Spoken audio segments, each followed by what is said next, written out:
আজ বন্ধুরা আপনাদেরকে আমি একটা ডেজার্ট বানিয়ে দেখাবো।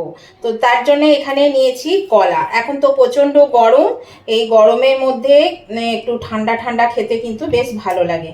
তো সেই জন্যেই একটু ঠান্ডা ঠান্ডা বানাবো। তো দেখুন কলাগুলো আমার 2-3 দিন হয়ে গেছে আনা, কিছু খাওয়া হয়েছে। আর এই 3টে কলা ছিল, এটা সিঙ্গাপুরি কলা। আপনারা যে কোনো কলা নিলেই কিন্তু করতে পারবেন এই ডেজার্টটা, কোনো অসুবিধা নেই। আমি এখানে যেহেতু সিঙ্গাপুরি ছিল বলে আমি সিঙ্গাপুরি নিয়েছি। তো এই দেখুন কলাগুলো একটু বেশি পেকে গেছে। তো এই ধরনের কলা বন্ধুরা দেখবেন অনেকেই খেতে চায় না, যেমন আমারই ভালো লাগে না। একটু বেশি পাকা ফল হলে আমার খেতে ভালো লাগে না, একটু বেশ ডাসা ডাসা হলে সেটা খেতে ভালো লাগে। তো তখন কি এগুলো ফেলে দেবেন, কিন্তু আবার সব সময় ফেলাও যায় না, খেতেও হয় অনেক সময়। তো কি করব, তো সেই জন্য ভাবলাম একটু এই ডেজার্টটা আপনাদেরকে বানিয়ে দেখায়। তো বেশি পাকা হলে কোনো অসুবিধা নেই কিন্তু। তো দেখুন এই কলাগুলোকে আমি একটু পিস পিস করে নিচ্ছি, এরকম ছোট ছোট করে পিস করে নিচ্ছি। এটা খেতে কিন্তু বন্ধুরা অসাধারণ লাগে। আর এটা কিন্তু বেশ একটা ঠান্ডা ডেজার্ট। আপনারা চাইলে ঠান্ডাও খেতে পারেন, বা গরম তো খাওয়া যাবে না, নর্মালটা খেতে পারেন, যেটা খুশি আপনারা খেতে পারেন। তো আমি এইভাবে কলাগুলোকে একটু পিস করে নিচ্ছি। আমি সুমনা চলে এসেছি আমার রেসিপি ঝুলি থেকে একটা রেসিপি নিয়ে। আশা করি আপনারা সকলে ভালো আছেন, সুস্থ আছেন। আর আমার পরিবারে সকল বন্ধুদেরকে স্বাগত জানিয়ে আমি আজকের রেসিপি শুরু করছি। দেখুন কলাগুলো কিন্তু আমার সমস্ত কাটা হয়ে গেল। আমি এখানে একটা মিক্সিং জার নিয়ে নিয়েছি, এর মধ্যে আমি এই কলাগুলোকে দিয়ে দিচ্ছি। এখানে এই কলাগুলো আমি এখানে দিয়ে দিলাম।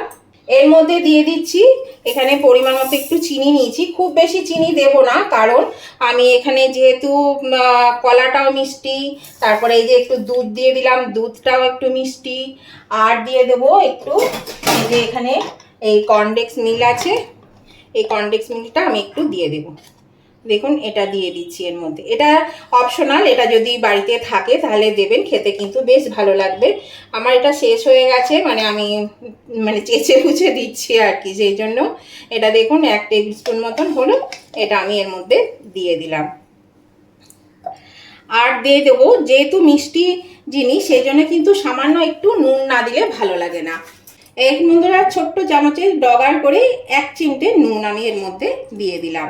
এখানে আমি 8-10টা আমন্ড বাদামকে ভিজিয়ে রেখে খোসা ছাড়িয়ে নিয়েছি, এই আমন্ড বাদামটাও কিন্তু দিয়ে দিলাম এর মধ্যে। এবার আমি এটাকে ভালো করে পেস্ট করে নিয়ে আসছি। এই দেখুন বন্ধুরা আমি এটা মিক্সিং জারে পেস্ট করে নিয়েছি। এই দেখুন ঘনত্বটা এরকম হবে। এটা কিন্তু খুব পাতলাও হবে না, আবার একদম বেশি কিন্তু ঘনও হবে না, ঠিক এরকম হবে। তো এটা আমি একটা পাত্রে ঢেলে নেব। আমি এই পাত্রের মধ্যে এটা ঢেলে নিচ্ছি বন্ধুরা। আর এটা আমি এবার ঢাকা দিয়ে বন্ধুরা একটু ফ্রিজে রেখে দেবো। 1 ঘন্টার জন্য ফ্রিজে রেখে দেবো, একটু ঠান্ডা হয়ে যাবে। যেহেতু গরমে একটু ঠান্ডা ঠান্ডা খেতে ভালো লাগবে, সেই জন্য এটা আমি ঠান্ডা করে নিচ্ছি। এই দেখুন বন্ধুরা 1 ঘন্টা পরে ফিরে এলাম।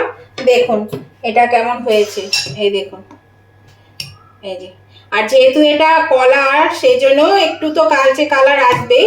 এই দেখুন বন্ধুরা এখানে আমি 2টো কাঁচের গ্লাস নিয়ে নিয়েছি। এই গ্লাসের মধ্যে আমি একটু করে ঢেলে দিচ্ছি, এর মধ্যে 2টো গ্লাসে ঢেলে দেব। এই দেখুন বন্ধুরা আমি 2টো গ্লাসে ঢেলে নিয়েছি। এর ওপর থেকে আমি দিয়ে দেব একটু ড্রাই ফ্রুটস কুচি, এখানে একটু দিয়ে দেব। এখানে দিয়ে দিচ্ছি, দেখুন এটা দিলে খেতে বেশ ভালো লাগবে, সেই জন্য এই ড্রাই ফ্রুটসটা দিলাম। আর দিয়ে দিচ্ছি এখানে একটু এলাচকে আমি একটু ভালো করে থেতো করে নিয়েছি, সেই এলাচগুলো দিয়ে দিচ্ছি। তো বন্ধুরা আজকের এই ডেজার্ট রেসিপিটা, এটা হচ্ছে ব্যানানা স্মুদি ডেজার্টটা আপনাদের কেমন লেগেছে সেটা কিন্তু অবশ্যই কমেন্ট বক্সে জানাবেন কেমন লাগলো। আর এটা খেতে কিন্তু খুবই ভালো লাগে। বাচ্চারা কিন্তু অনেক সময় কলা খেতে চায় না, এরকমভাবে যদি ব্যানানা স্মুদি বানিয়ে দেন তাহলে কিন্তু ওরা ভীষণ আনন্দ সহকারে খাবে, আর খেতেও খুব ভালো হয়। তাহলে নতুন বন্ধুরা অবশ্যই কিন্তু সাবস্ক্রাইব করে আমার পাশে থাকবেন, পাশে থাকা বেলটা অবশ্যই ক্লিক করে দেবেন, তাহলে আমি যখনই আমার নতুন নতুন ভিডিও আপলোড করব সাথে সাথে নোটিফিকেশন আপনাদের মোবাইলে পৌঁছে যাবে, আর সবার আগে আপনারা আমার ভিডিও দেখতে পাবেন। আর আমার উভয় বন্ধুদেরকে বলছি যে অবশ্যই কিন্তু লাইক শেয়ার কমেন্ট করতে ভুলবেন না, লাইক শেয়ার কমেন্ট করে দেবেন। তো আজকের মতন ভিডিওটা আমি এখানেই শেষ করলাম। আবার আমি নতুন ধরনের নতুন ভিডিও নিয়ে চলে আসবো। ততদিন আপনারা ভালো থাকবেন, সুস্থ থাকবেন। Tata, bye bye.